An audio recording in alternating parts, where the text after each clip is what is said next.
Hello and welcome to Devil's Advocate. How does the Italian government defend its handling of the Marines issue? That's the key subject I shall explore today with the country's Deputy Foreign Minister, Staffan De Mistura. Minister, let me start with a simple question. Can you now accept today that your government has badly mishandled the Marines issue and you've ended up tying yourself in knots? Well, let's put it like this. It has been a very complicated issue from the very beginning. And we have made, all of us, quite a lot of mistakes.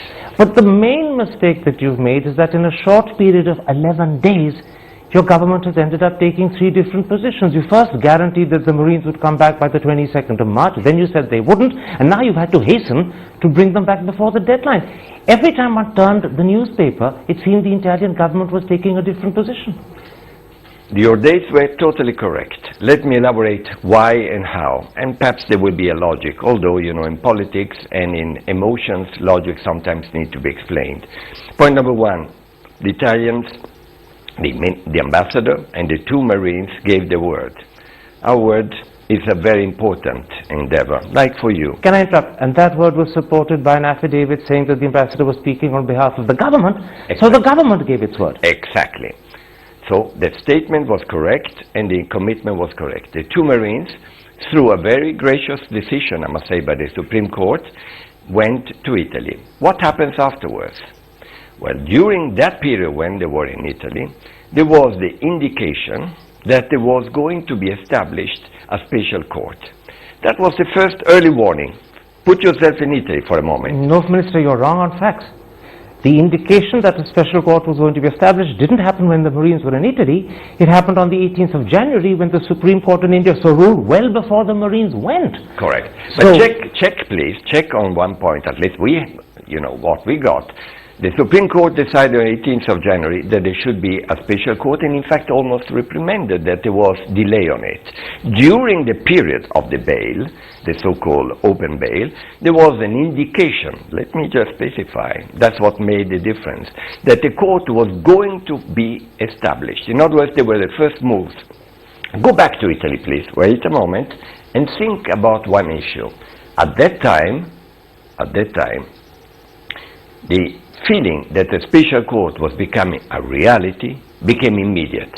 At that time... But then it's even more bizarre that if it became immediate that the special court was becoming a reality and that was the feeling in Italy, why then did you choose not to send the Marines back? Instead of saying, they're so happy the special court is happening and we will definitely send our boys back, you did exactly the opposite. So your explanation contradicts with what you did. The feeling and the perception in Italy, based on a very strong law in Italy, is if a court which is being established in a country where there is even far away the possibility of capital punishment, immediately, we have laws too, and you have to accept those, that law was stopping even a foreigner, not an Italian, even a foreigner to be allowed to go to a country when he could have been indicted and capital punishment could have been taken.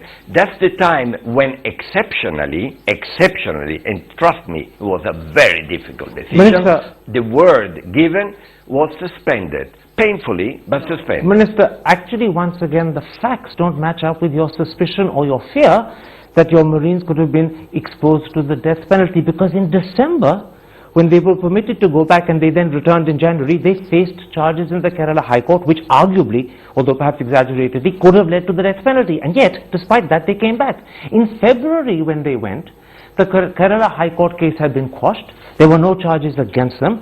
Therefore, there was no question of facing a death penalty at that point in time. And suddenly, you dreamt up the death penalty as an excuse to not send them back. So when it should have been an explanation for not sending them back, you sent them back. When it shouldn't have been an explanation, you dreamt it up as an excuse and didn't send them back. That's why people in India say it's been mishandled. Well, let me continue then.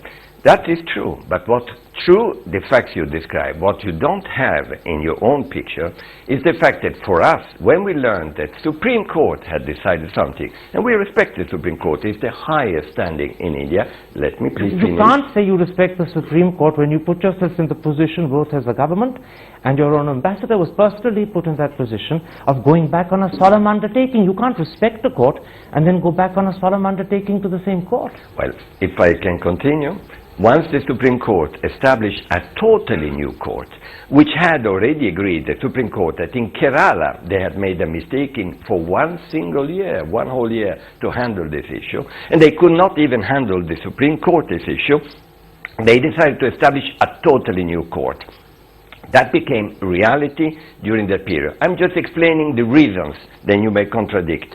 Once the feeling was that this new court, serious court, last court, the only court according to you, and rightly perhaps because this is a unique case, never happened before, then we came up, perhaps emotionally, but we also have emotions, about our own law about capital punishment. And that provoked the suspension of the affidavit. Can I give you another reason? No, can I pause you there? Think for a moment what the situation that emerged as a result of what you're saying to me.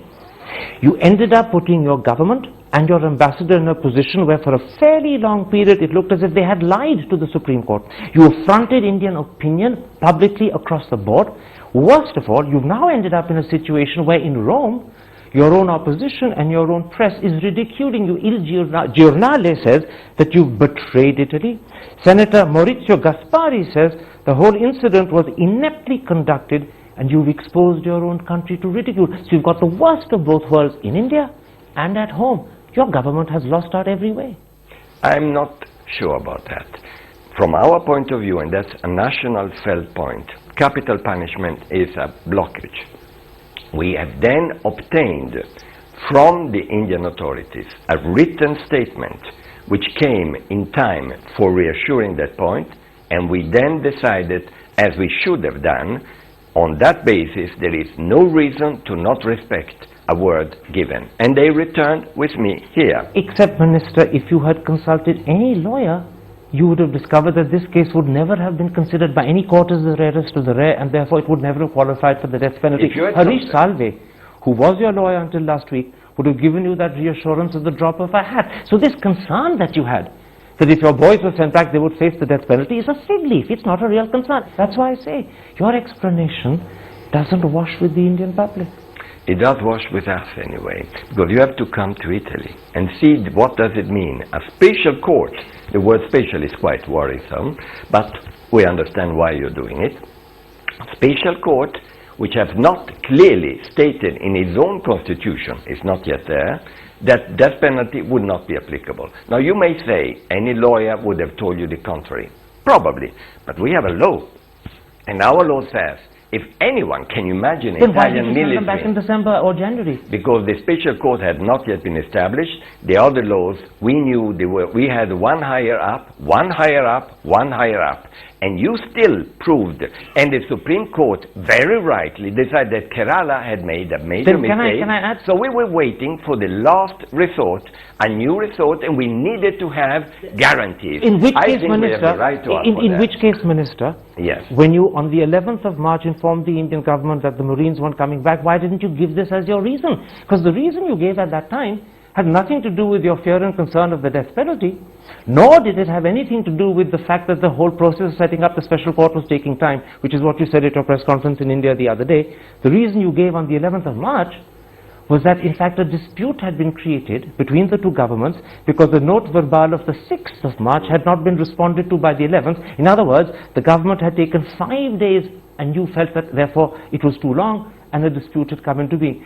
Nothing to do with the death penalty, nothing to do with delays or said. That's why people say these are excuses that have been dreamt up after the event. The reality is that it was in it. What you cannot identify, because letters don't speak for themselves, is the emotional aspect of the word death penalty. For a military on its duty like they were, that was brewing inside the feeling that that was the no. You know what people say? People turn around and say it wasn't fear of the death penalty that was the reason why the Marines weren't sent back originally. It wasn't the delay that worried them. What really worried the Italians is pressure. One, you realized that the European Union wasn't going to stand behind you as you wanted them on this issue. And secondly, perhaps as the Hindustan Times today claims, you were scared that $12 billion worth of defense deals might fall by the wayside, and that's important for your economy. Economic pressure and political pressure ensured that the Italian government, and forgive this word, buckled under pressure and sent the Marines back. Well, that's a little bit unfair, frankly. Secondly, they were sent back to their own embassy, as you know, because they are here. They have not been sent to a jail. Thirdly, it's true that we treasure a lot our relation with India. But then I'm sure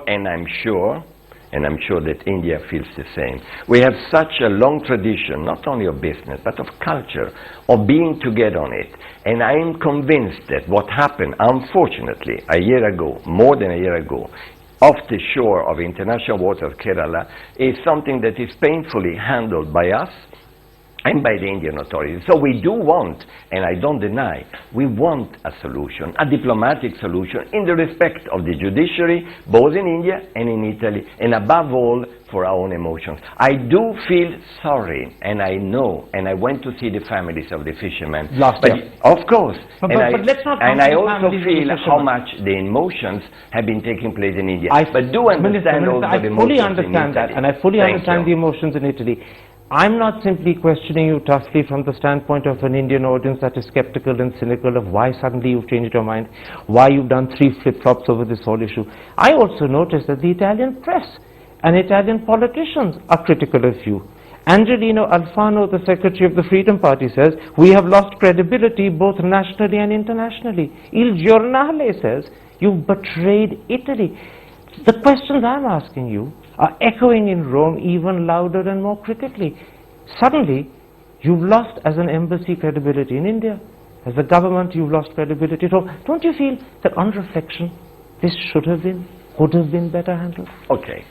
I feel that we all could have better handled this whole issue. I started with that.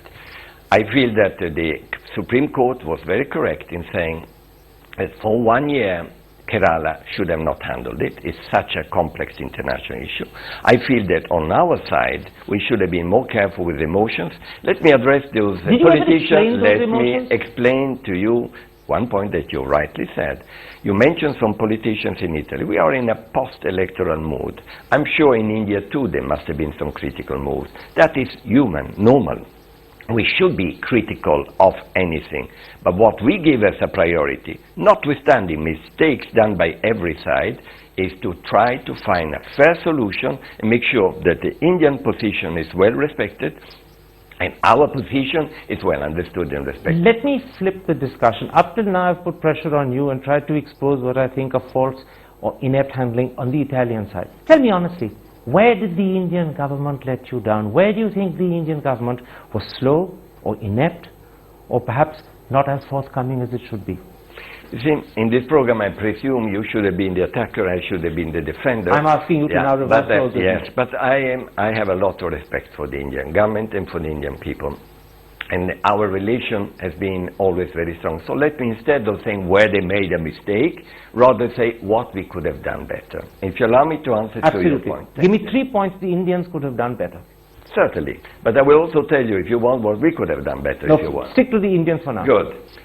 First, we should have been able at the beginning to realize that the Kerala judges, the Kerala atmosphere, was in fact, as the Supreme Court has indicated, the wrong place for handling an extremely complicated case.